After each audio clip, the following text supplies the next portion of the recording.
No, no, yeah, no, no, yeah, no. Welcome back, YouTubers. Pastor Robert here, and we have Pastor Joel. All right. Well, we are continuing our conversation, and yes, we are still in midair. Okay, trying to take advantage of all the time we have here. So, we were talking about church divisions, and last week we spoke about what we were talking about, in particular within ministry, not outside the four walls, but within ministry. And we touched upon the sin amongst leadership. So this week we want to talk about scandals. We want to talk about violations in church, spiritually, physically, and mentally. So, Pastor Joe, if you want to kick us off with violations. Spiritual. Well, I mean, I think when we all think violations, we automatically go to the worst case scenario, which is the sexual violations. And yes, that is part of church divisions, the scandals, the adulteries, so many adulterous affairs, pedophilia in the church.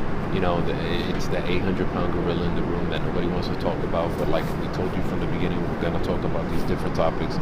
And those are the bad ones, you know, as people see it. But the truth is, there's others that happen on an everyday basis. You know, when you're talking about violations, let's talk about a leader or a pastor that uses their spiritual influence to manipulate someone into giving more money, into making a decision for their lifestyle that is not something that they would necessarily do. I mean, I've heard pastors who have been integrally involved in deciding where a couple moves to, what house they live in, when they have children. I mean, geez, you know, I crack jokes with my leaders and I tell them that, you know, we control their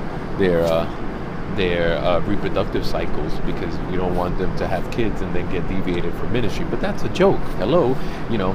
But there is a lot of violations out there. People who get manipulated into giving everything they have when they have nothing and then are broke.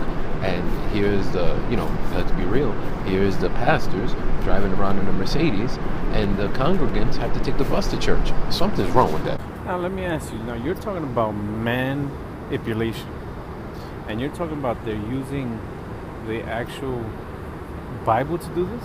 Absolutely. People take the Bible, they'll read what they want to read, they'll share what they want to share. So many of us in the church, unfortunately, don't filter anything we hear from the pulpit. We take it as gospel. So, if the pastor said it, it's got to be. No, it's our job, every single one of us. It's our responsibilities to listen to what we hear, go home, study it, apply what's necessary, and discard what's not. Now, does it happen on an everyday service where someone tries to manipulate you? No, not necessarily. If it does, you need to check yourself and check the church you're going to. But, you know, can it happen? Yeah, it definitely can happen. How are they getting away with this, though? How is it that a leader can tell someone, a member of the church, it's this, that way, and the third? How are they getting away with this, especially if they're using the word? It's the same. It's one book. It's one word. How are they getting away with this? Keeping it real, 4 letters. L-A-Z-Y. The church is lazy. I'm sorry, church. We're all lazy. We have come into this microwave generation, and we don't want to do not one iota more than what we have to do. We calculate how much we remember. I mean, I speak for myself. There's times where I'll tell my wife, she says, hey, you said this, and I'm like, no, I didn't. And then she'll say, yeah, remember this? And I said, honestly, I delete any unimportant information from my brain. I don't want to hold it. And a lot of people do that, you know. We don't want to take any more responsibility. We don't want to do anything more than we have to do. We give the bare minimum. Can you imagine if Jesus gave the bare minimum? I can't see that. I can't see that being the case. So now we're talking about the leader basically manipulating the word to their advantage. What would compel them to do that? Greed, selfishness, and ignorance. And I say ignorance because how can you stand up at an altar and preach on prosperity or prophesy prosperity out of someone else, and your church has marble floors, your walls are made of Venetian plaster, and you have all these beautiful technologically advanced things in your church, but then there's people in the church that are hungry, that don't have money for food, that don't have money to pay for their rent. Now, I'm not saying, hey, let's take everybody and let's give away the money to the church, or let's take someone who may have a drug issue and pay their rent so they can continue using drugs. Don't misunderstand what I'm saying. But what I'm saying is that there is genuine cases where someone could be handicapped and maybe doesn't have enough, or someone could have gone through a death in a family, relying upon a spouse, and now that spouse isn't there and they need the help. And we as the church should be helping these people. Now, speaking something personal from NBMI perspective, we never give cash out to anyone. Don't misunderstand. We're not a cash bank. We're not a bank giving out money. But if I know that someone in the church is hungry, we will go food shopping for them. Or if I know someone needs clothes, we will get them clothes. These are things that we do. This is what we've called to do. But can you imagine if I rolled around in a Tesla, or I rolled around with Armani all the time, or Versace, and there was people in the church that had to wear the same clothes, and I couldn't put my hand in my pocket or make a collection and buy somebody clothes to be better, to be in a better state, and I'd be comfortable with that.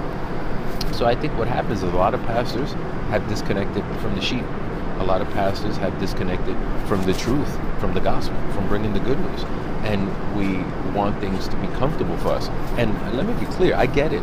I understand it. Being a pastor is not easy. It's one of the most, look, I'm going to be real with you. It's one of the most demeaning jobs there is. It's one of the most overwhelming jobs there is, stressful jobs there is. All these things happen because as humans, dealing with humans is very difficult, but it's also one of the most prized jobs there is, if you really consider what God does for you. So what happens is a lot of these pastors come into it and they say, well, if I'm going to be treated like this, if I'm going to go through this, then I have to show something for it. And that's where there's a problem. Make sense? Yes, it does. Yes, it does. Absolutely. Now, can we get into who gets affected? Who gets truly affected? Because there's two parties to this situation. There's the leader, unfortunately, manipulating the word, and then there's the one on the other end receiving it. But who in that equation gets affected, in your opinion? Everybody. The leader gets affected because the leader's doing something wrong. And worst part is, I'll be honest with you, I'd rather have a leader that knows they're doing this than a leader that doesn't realize it. Because at least the one that knows is on their way to hopefully finding some repentance. But the one that doesn't know and thinks it's actually right, OMG, as they say, you really need to check yourself. If you think it's okay for you to be up here and for everybody else to be down here, and you can't share a piece of bread with someone because you're too good for it, something's wrong. Absolutely. What about on the other end? What about the family, perhaps, that is on the receiving end of this, that unfortunately, whether because they're lazy, whether because they're too busy, whatever the case is, they have not gotten into the word for themselves? And I agree. It's our responsibility. We should discern. We should grab the word. We should measure it against the word. And especially in MMI, we definitely talk about that. Let's take it to the word. What does God say about it? What is his revelation on this? But what if that family that doesn't take that time, that hasn't invested back into going into the word because they simply just are believing it. They simply have this reliance. Okay, they lean on their leadership, which isn't a bad thing because we should be able to lean on our leadership. But what is it? What happens to them in this case when they're leading on the wrong leadership? Well, I guess I'll put it like this. If you have a piece of land and you have that piece of land to produce lettuce, and you only go there to plant seed, or you only have a farmer that goes in and plants seed, and you never go to check on the crop, and you never go to water the crop, can you really during harvest time expect to reap something good from that land? It applies to the same way in this.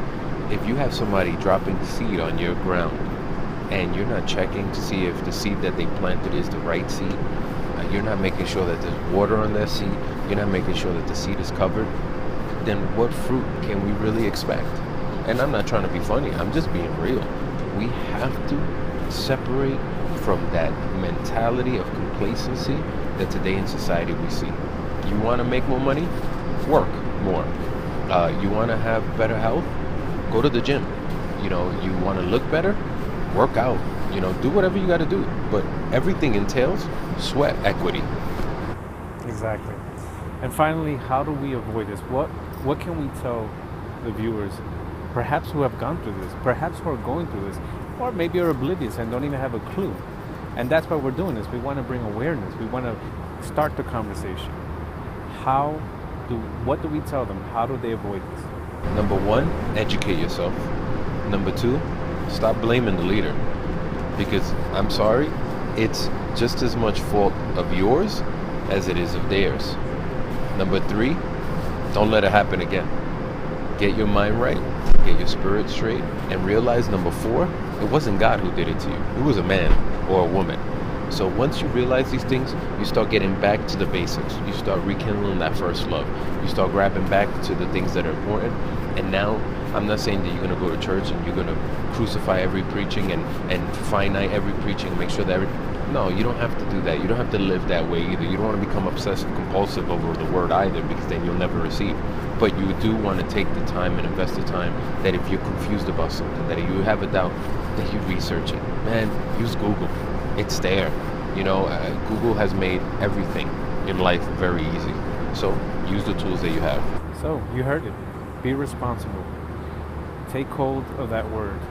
Ingest it. Measure it against the word. Look for God's revelation. If you've gone through this, maybe you're going through this, maybe you think you may be heading into that direction, please comment below. Please, we want to hear from you guys. We want to know if you've had a past experience. We want to know what your thoughts are. Maybe you agree, maybe you don't disagree. Maybe you hit a thumbs up, maybe you hit a thumbs down. Whatever the case is, be part of the conversation. So don't be a spectator. You can't really complain if you never actually take the time to invest your input into things. Make sense? Absolutely. So do what you got to do. We're going to continue to do what we have to do. Until the next time. Yeah, no, no, no.